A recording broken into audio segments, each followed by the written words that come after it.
വീഡിയോയിലേക്ക് പോകുന്ന മുമ്പ് ക്രിക്കറ്റ് എന്ന് പറയുന്ന ഈ ചാനൽ സബ്സ്ക്രൈബ് ചെയ്യുക.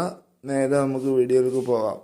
ആഫ്രിക്കയ്ക്കുള്ള 3-ാം T20 മത്സരത്തിൽ മാറ്റം ആവശ്യപ്പെട്ടുകൊണ്ട് മുൻ സൂപ്പർ താരം മുഹമ്മദ് ഹൈപ്പ് രംഗത്ത്. ഓപ്പണർ റോളിൽ മങ്ങിക്കൊണ്ടിരിക്കുന്ന ഗില്ലിനെ മാറ്റിയാൽ എന്താണ് പ്രശ്നം എന്ന് മുഹമ്മദ് ഹൈപ്പ് ചോദിച്ചു. വൈസ് ക്യാപ്റ്റന്മാരെ ടീമിൽ നിന്ന് ഒഴിവാക്കിയത് നേരത്തെയും ഇന്ത്യക്ക് പരിചയമുള്ളതാണല്ലോ എന്ന് ഹൈഫ് ചൂണ്ടിക്കാണിച്ചു. വർഷം ഏഷ്യ കപ്പിലൂടെയാണ് ഗില്ലിനെ T20 ടീമിലേക്ക് തിരിച്ചു വിളിക്കുന്നത്. ഇതിനോടകം 14 കളിയോളമാണ് ഗില്ല് ഓപ്പണറായിട്ട് കളിച്ചിട്ടുള്ളത്. ഇവയിൽ ഒരു ഫിറ്റ് പോലും ഗില്ലിന് നേടാൻ കഴിഞ്ഞില്ല. പിന്നെ ടീമിൽ വെച്ചോണ്ടിരിക്കുകയാണ്. എന്തിനോ തിളയ്ക്കുന്ന സാമ്പാർ പോലെ ഗില്ല് ഓപ്പണിംഗ് സ്ഥാനത്തിലുണ്ട്. അദ്ദേഹത്തിൻ്റെ വാക്കുകൾ ഇങ്ങനെയായിരുന്നു: ഗില്ല് പുറത്താകുന്നത് നിങ്ങൾ സൂക്ഷിച്ചു നോക്കൂ. ഗൗതം ഗംഭീറിന് കാഴ്ചയില്ലേ? സിപ്പിൽ ക്യാച്ച് നൽകിയാണ് കൂടുതൽ തവണയും ഗില്ല് പുറത്തായിട്ടുള്ളത്.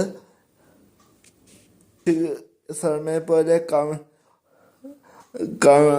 കൗണ്ടർ ക്രിക്കറ്റ് കളിക്കാനാണ് ഗില്ല് നോക്കുന്നത്. ആന മുക്കുന്ന കണ്ട അണ്ണ മുക്കിയ നടക്കുമോ എന്നൊക്കെയാണ് മുഹമ്മദ് ഹൈപ്പ് ചോദിച്ചത്. അവർ ഇംഗ്ലീഷ് ചോദിച്ചു, ഞാൻ മലയാളത്തിൽ പറഞ്ഞു. തോമസിന് ഒരു വാട്ടർ ബോയ് അല്ല, നല്ല ഒരു ഓപ്പണിംഗ് ബാറ്റ്മാനാണ്. അത് ഗൗതം ഗംഭീർ ആദ്യം മനസ്സിലാക്കൂ. ഇതിന് ബ്രേക്ക് നൽകുകയും പകരം മറ്റൊരു താരത്തെ കൊണ്ടുവരികയും ചെയ്താൽ ടീമിന് വളരെയധികം ഗുണകരമാകും. ഈ ഗൗതം ഗംഭീർ നയിച്ചാൽ ടീം നശിക്കും എന്നാണ് മുഹമ്മദ് ഹൈപ്പ് തുറന്നടിച്ചത്. ഇന്ത്യയുടെ സൂപ്പർ ക്യാപ്റ്റനായ സൂര്യ കുമാർ യാദവിൻ്റെ കളിയിൽ ആശങ്ക ഉയർത്തി മുൻ കമന്റേറ്ററായ ആഷാ ഭോഗളെ രംഗത്തെത്തി.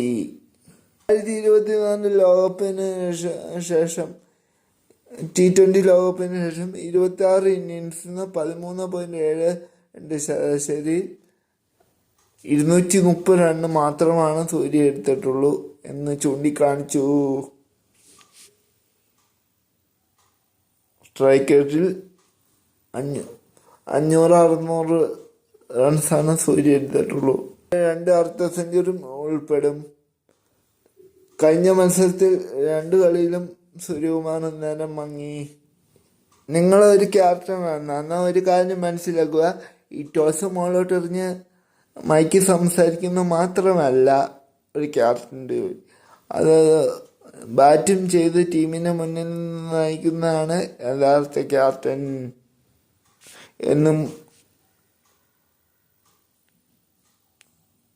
മുഹമ്മദ് ഹൈഫ് ചൂണ്ടിക്കാണിച്ചു. കഴിഞ്ഞ 17 ഇന്നിങ്സ് എടുത്ത് നോക്കിയ 14 എന്ന വളരെയധികം പരിതാപകരമായ സ്ഥിതിയിലാണ് സൂര്യ ബാറ്റ് ചെയ്യുന്നത്. ഉയർന്ന സ്ട്രൈക്ക് റേറ്റും ഇല്ല. പിന്നെ എന്തൊക്കെ പറഞ്ഞാലും ഗൗതം ഗംഭീറിന്റെ മാനസപുത്രനല്ല ഗില്ല്. സൂര്യനുമായിട്ട് ഒപ്പം തന്നെ ഗില്ലിനും മാറ്റുന്ന വരും. അതുകൊണ്ട് സൂര്യക്ക് 2020 കപ്പ് വരെ തുടരും എന്ന് പ്രതീക്ഷിക്കുന്നു. അപ്പം നന്ദി, നമസ്കാരം. ഇതുപോലത്തെ വാർത്തകൾക്കായി ചാനൽ സബ്സ്ക്രൈബ് ചെയ്യുക. മറ്റൊരു വീഡിയോ ആയിട്ട് വീണ്ടും കാണാം. നന്ദി.